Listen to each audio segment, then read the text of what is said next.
everybody, and I want to welcome you to another episode of Lounging with Lo. As always, it's your friend Lo today. Thank you so much for joining me today.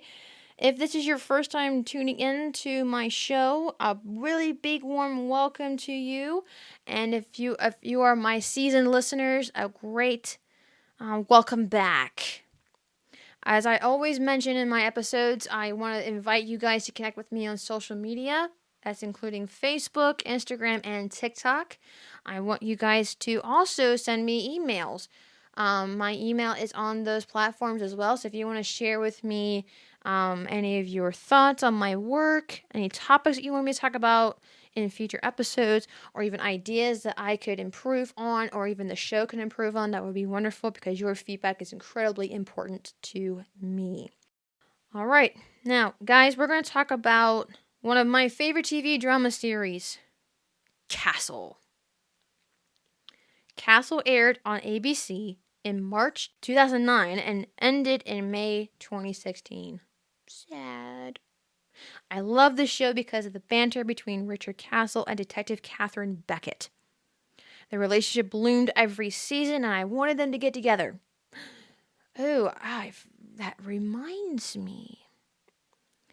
If you have never heard of the show or are very curious about it, or if you're just a big super fan like me, you're in for a treat in this episode. Now, as I always mention, as my disclaimer, if you have not seen the show, I recommend that you stop the podcast, go find it on any of your platforms for streaming services, go watch it, and then come back, because there are going to be some spoilers.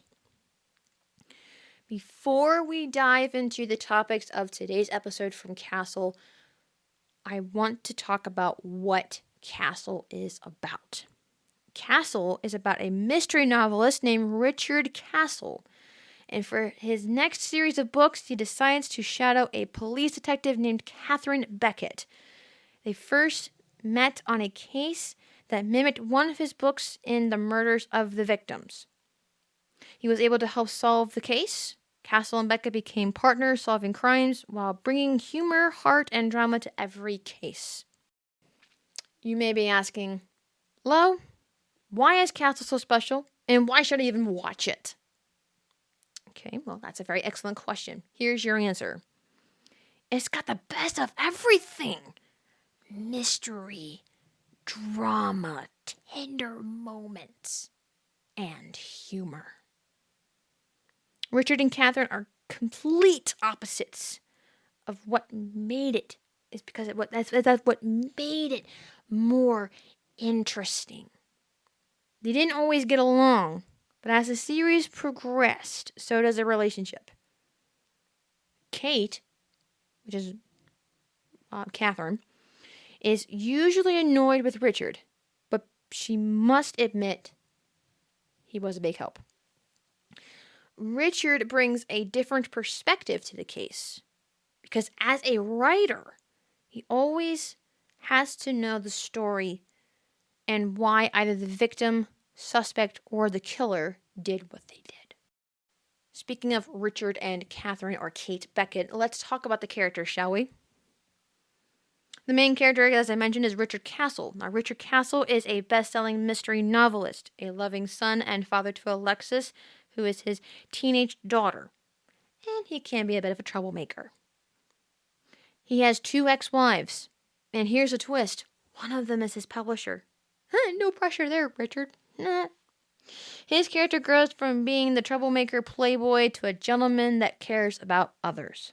He is played by the actor Nathan Fillion. I'm sure that most of my listeners know this name because he is well known in the sci-fi world as Captain Malcolm or Mal Reynolds in both the Firefly TV series and the film Serenity. Nathan majored in art and minored in drama at the University of Alberta, which is in Canada. And he was involved in improv theater. Now, he moved to New York in 1994 to pursue an acting career and landed him a role on the soap opera One Life to Live. And he was on there for 3 years. Now, he was nominated for a Daytime Emmy and Soap Opera Digest Award in 1996, and because of the role that he played. Now, he was also in the film Saving Private Ryan, which obviously, if I remember correctly from looking at the research here, he was the wrong Private Ryan. He was with Tom Hanks and Matt Damon. That was in 1998 after he left One Life to Live. And then he got the main role in the sitcom Two Guys, a Girl, and a Pizza Place from 1998 to 2001 with Ryan Reynolds. And in 2006, he won the Best Actor Sci-Fi Genre Award for the Firefly series, even though the show went off the air around 3 years. Let's talk about Detective Catherine Kate Beckett. Like I said, she's also known as Kate. She is an extraordinary character. She is a tough, intelligent, kind, and relatable detective, police detective, I should say, with a backstory. In the series, she talks about why she became a cop. Her mother was murdered in an alley, and it broke her and her father. She has a ring that reminds her of her mother, and a stunning, expensive watch that reminds her of her dad. The reason she talks about these two items is because it reminds her of the life that she lost and the life that she saved. The ring was her mother, which symbolizes the life that she lost, and the dad of the life that she saved. If you watch that particular episode, you'll understand the reasoning why about her dad. When she first became a cop, she spent every waking moment trying to find her mother's killer. But it took her to a place that took her a very, very long time to get over, mentally. So she can relate to the families of the victims and does her very best to get justice for them, while she has yet to discover justice for her life. Stana Katic plays this character, and I must say she did an amazing job bringing the emotion, banter, drama into Kate and the TV series. Stana comes from a family from Yugoslavia, but lived in Canada most of her life. She studied international relations, economics, and pre-law at University of Toronto's Trinity College, and then went to DePaul University Goodman School of Drama and the Beverly Hills Playhouse Acting School to study acting. In the episode where Kate suffered PTSD, or what we call post-traumatic stress disorder, Stana won the Prism Award at the mental health category. This episode really showed the emotion of Kate after the trauma that happened to her at the end of season 3. I don't want to give all the spoilers up to that. I really want you to watch the series, and particularly that episode. Then you'll understand why I said why this. You gotta watch it. The supporting characters that are on the series as well, we can't forget about these guys. Martha Rogers, that's Richard's mother, who is a former Broadway actress. Alexis, who is Castle's teenage daughter. She is wise beyond her years. Kevin Ryan and Javier Esposito, these are the detectives that work with Beckett at the NYPD. Captain Roy Montgomery, Dr. Laney Parrish, who is the medical examiner, and Captain Victoria Iron Gates. Iron Gates is her nickname, by the way. These characters play significant parts in the episodes as well. So these characters are a family because they have each other's back and support each other through challenging times. An example of this dynamic is in season 5 when Kevin had to go back undercover. Javier had a bad feeling and tried to talk Kevin out of it. But Kevin didn't listen, and in the end, Kevin brought out his crew to arrest the suspects along with keeping his friends safe. Another example is how Kate, Castle, Esposito, and Ryan came together to keep the secret of how the man that trained them, Captain Roy Montgomery, gave his life to protect Kate from the people involved in her mother's murder. Again, you will watch that. You'll figure out why he did that. Castle shows many themes, as I mentioned in this season. We're going to talk about themes and music throughout the series. Opposites attract, power of partnership, solving mysteries, balancing personal and professional lives, romance and vulnerability, family dynamics, and growth and redemption. Let's break this down, shall we? Opposites attract. This shows the dynamic between Castle and Beckett because, again, she is serious and methodical, where he's just playful and creative.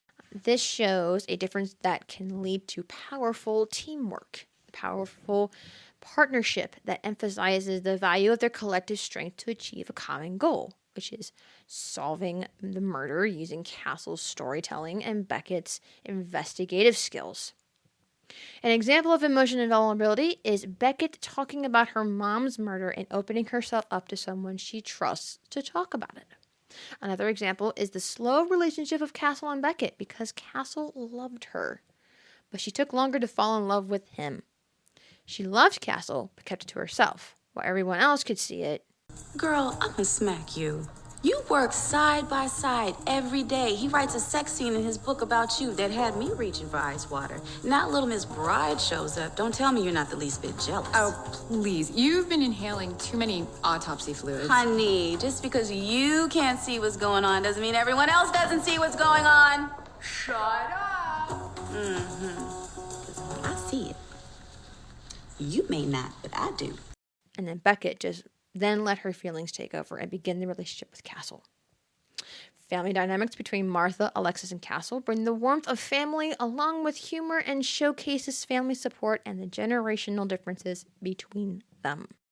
Now, we're going to be talking about some iconic episodes, but before we do that, let's talk about the music. Again, if you remember from the music episode, it sets the scene and the characters' emotions. We need to thank Robert Duncan for the composition of Castle from the theme song to the music for the 165 episodes out of 173. Thank you so much, Mr. Robert Duncan. He has music in his blood, and it's all because of his great-grandfather who arranged music for silent films in England. Other relatives were associated with two of England's famous composers, Ralph Vaughan Williams and Benjamin Britten. Robert attended the Claude Watson School of the Performing Arts as a child, and in the 6th grade he discovered his talent after composing his first piece of music. At the age of 16 in high school, he landed his first gig scoring a promotional video for the local Board of Education. In 2001, he moved to Los Angeles because he wanted to do more with his talent and got his start with the series Buffy the Vampire Slayer. I'm sure you guys have heard that show before. I've heard of it. I've never watched it myself, but that's where he got his start. After the show ended, he did other projects like Lie to Me and SWAT, but he is best known for Castle. Now here comes the moment you all have been waiting for. Castle has the most iconic scenes that fans will probably remember.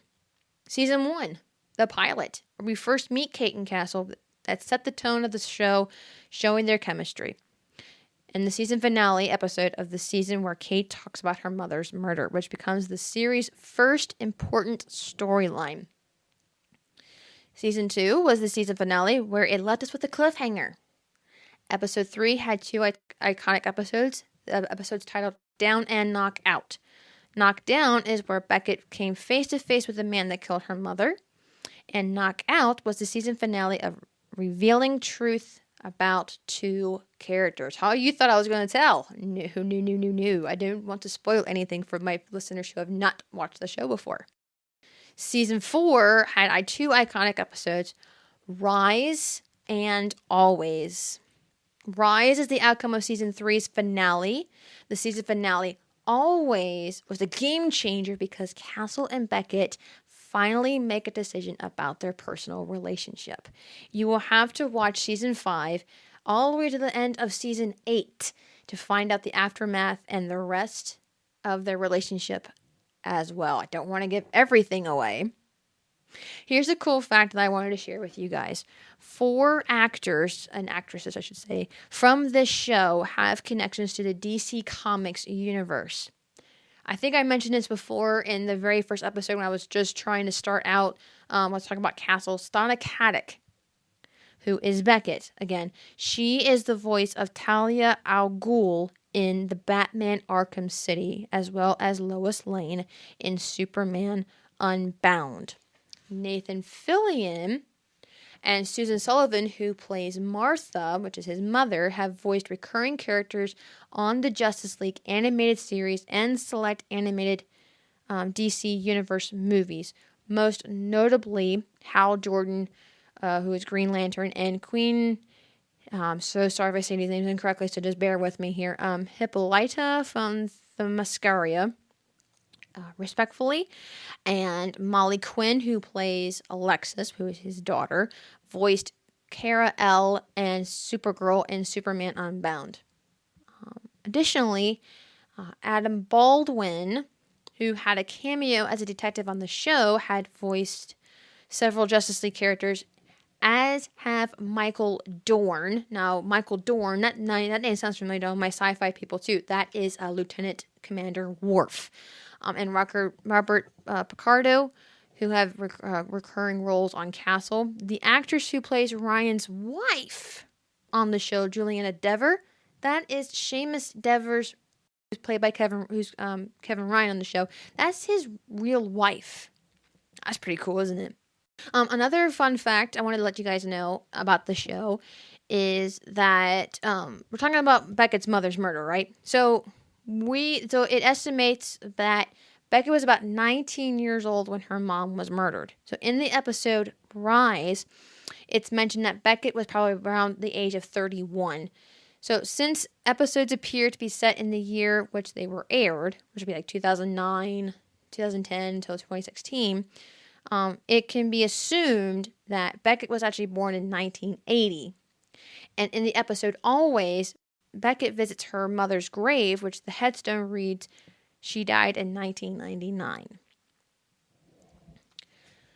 Why is Castle so special to me? And why do I love it so much? I'm going to tell you why. When I first started watching the series, I can't remember where I started the season from. I can't remember. I can't remember if it was like the end of season 3 to season 4. I can't remember. But there was a episode in season 4 named The Blue Butterfly. This is my favorite episode because it shows present day when they're solving a murder, and it flashed back in the time of the 40s to help put the pieces together of the murder. I loved how each character, Ryan, Esposito, Lainey, Kate, Castle, Alexis, and Martha played a part in the 40s flashback, and they did an amazing job on it. To all my Castle fans out there, if there are any out there,